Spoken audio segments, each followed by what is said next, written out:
My name is Jessica Evans, and my life changed forever the day I found the doll. It was a warm, sunny afternoon when my family moved into the old house on Maple Street. It was a fixer-upper, but my parents were excited about its potential. While exploring the overgrown backyard, I stumbled upon an old, dusty box buried under a pile of leaves. Inside the box was a porcelain doll, dressed in a tattered, vintage dress. Its glassy blue eyes seemed to follow me as I lifted it out. Despite feeling a chill run down my spine, I took the doll inside, thinking it was a unique find.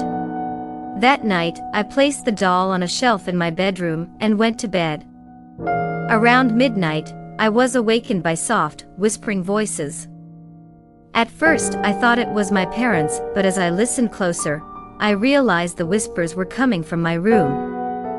The doll's eyes seemed to glow faintly in the darkness. "Jessica. Jessica," the voice hissed, sending a wave of terror through me. I tried to scream, but no sound escaped my lips. Frozen with fear, I watched as the doll's expression twisted into a sinister smile. The next morning, I convinced myself it was just a bad dream, but the occurrences grew worse. Objects in my room would move on their own, and I often felt a cold, malevolent presence watching me. I tried to tell my parents, but they dismissed it as my imagination running wild. One night, as I lay in bed, the doll's head turned slowly to face me. It began to speak, its voice a raspy whisper. "I am Annabelle, and you have set me free." Horrified, I grabbed the doll and ran to the backyard, intending to bury it again. But no matter how hard I tried, the ground wouldn't accept it. It was as if the earth itself rejected the cursed object. Defeated, I returned to my room, where the doll sat, waiting on my bed.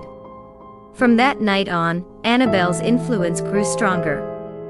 She invaded my dreams, turning them into nightmarish visions of fire and darkness. During the day, she whispered cruel, terrifying things, slowly breaking my spirit. I became withdrawn, isolated from my friends and family.